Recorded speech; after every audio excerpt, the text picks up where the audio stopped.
Hello everyone and welcome back to the Crafty Yellow Camper. I'm joining you today to make a quick Christmas card. There's not actually, apart from a sentiment, any stamping involved.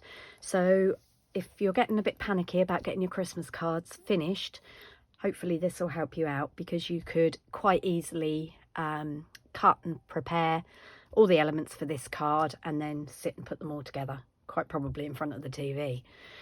Okay, so I've got this gorgeous vellum.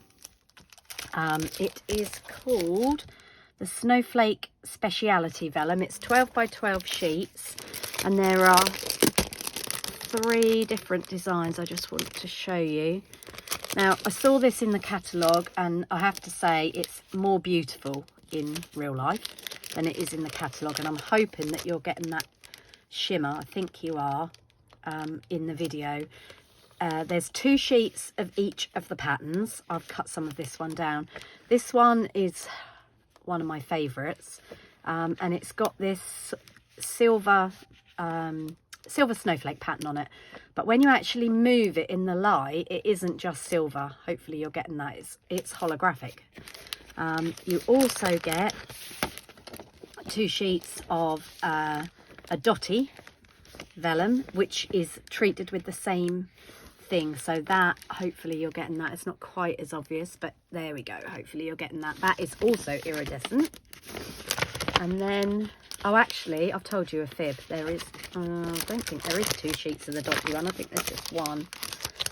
And then you get this flocked dotty one, which the snowflakes are raised. So that's snowflakes, snowballs are raised.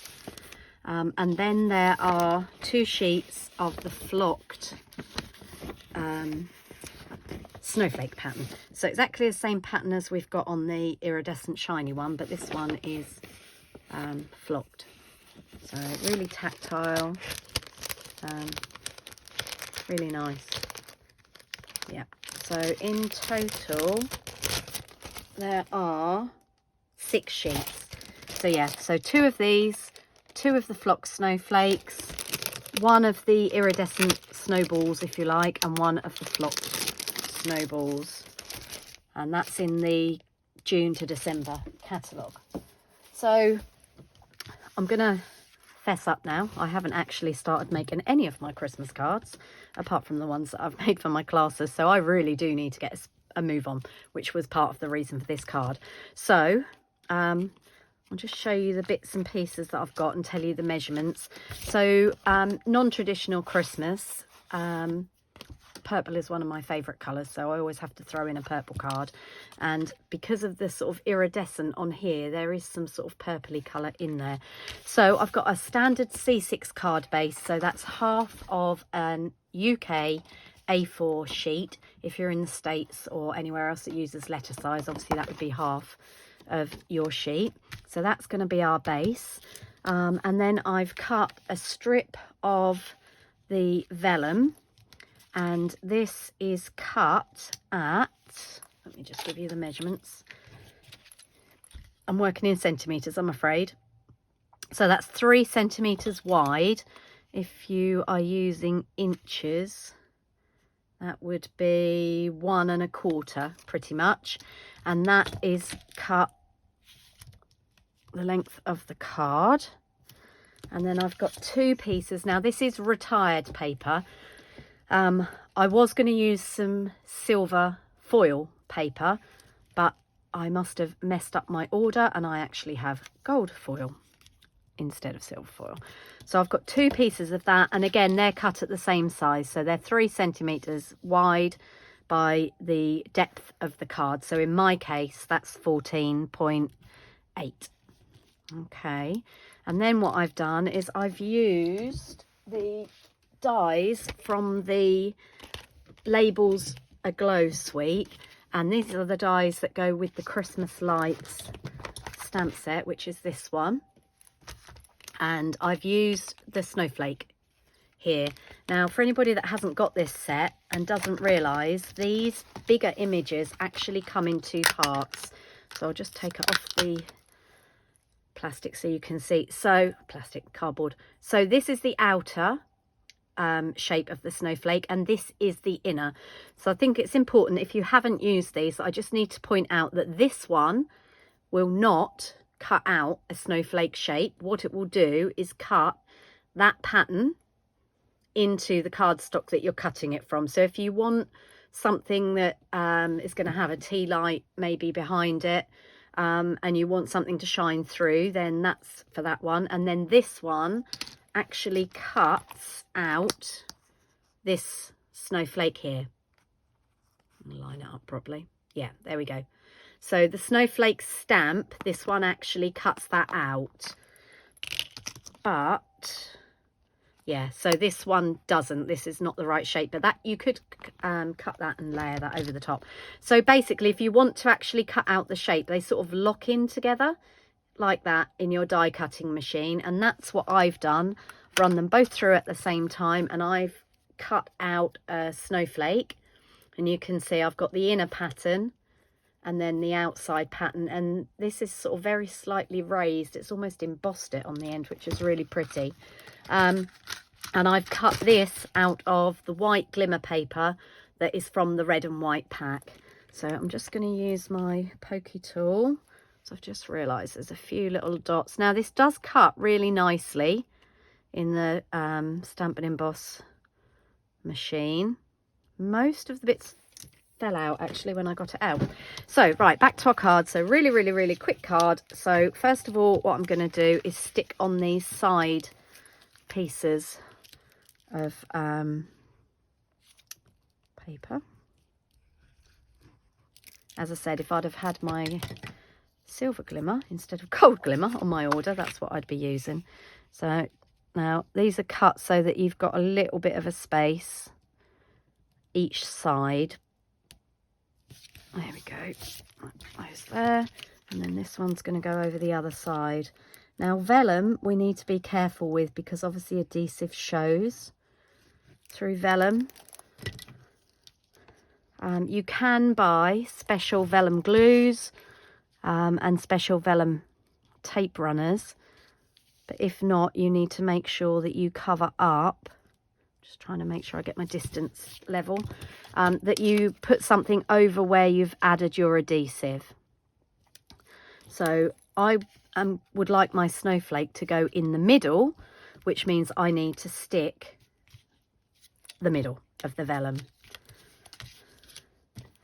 So that's where I'm going to put some glue, just in the middle. Now a lot of people use tape runners for vellum because they say it's less slidey, but we'll see. Okay, and that's just going to sit in the middle there. Just make sure you've got the, oh, there you go. Just make sure you've got the distance right. Now Tombow does dry clear. So in theory I could put it top and bottom, but I don't want it to, I don't want the glue to show.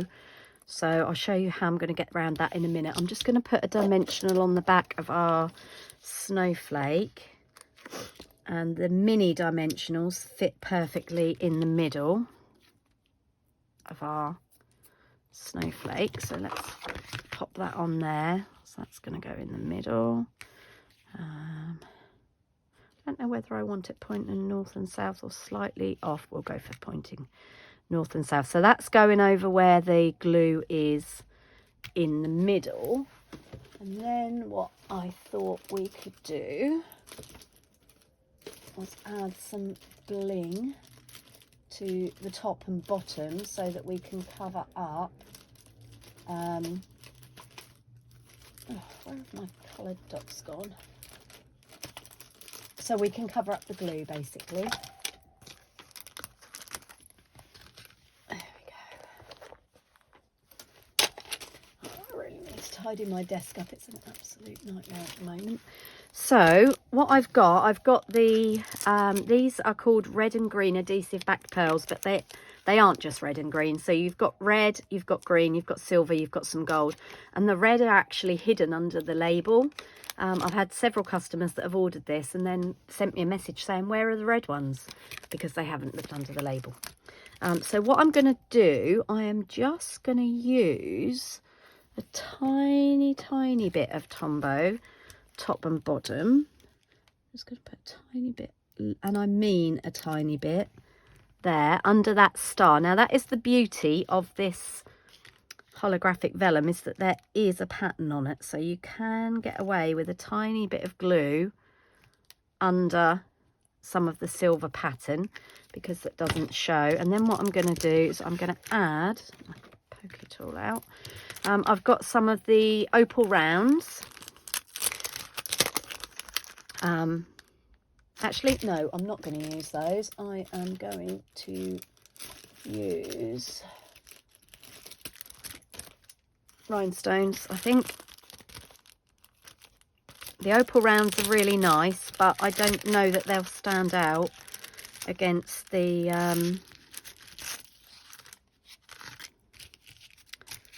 vellum. So we're just going to pop, so we put the glue on this side, so I'm just going to pop a gem there, and we put the glue under the star up there, so I'm just going to pop those on there just to add a little bit of bling. We can't have Christmas without bling. And then we'll just add a couple of these silver dots as well, just onto the vellum. Now obviously I don't want to use the red or green because my cards move. Okay, so that's those on there. And then for the inside, just going to have a piece of basic white card, and this is what we're going to stamp our greeting on. So we're not actually going to put a greeting on the front. So you could equally, if you wanted to, use that for a winter birthday. And I very foolishly haven't got a set of sentiments. Ah, yes, I have. So I'm going to use the Jingle, Jingle, Jingle, and we are going to use...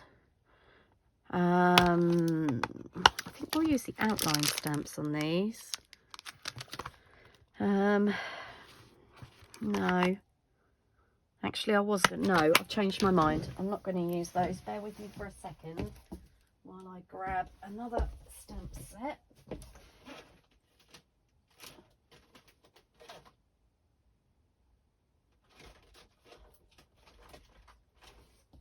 I'm going to bring in the Window Wishes stamp set, and I think we're going to use the For Lots of Joy at Christmas because this is going to be a Christmas card. As I said, if you wanted to use it for a winter birthday, then you would need to put a birthday greeting in.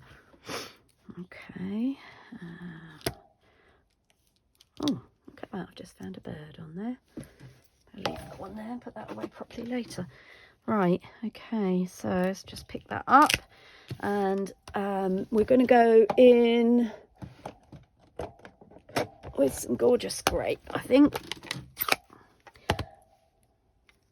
Oops, if we get it the right way up, doesn't it?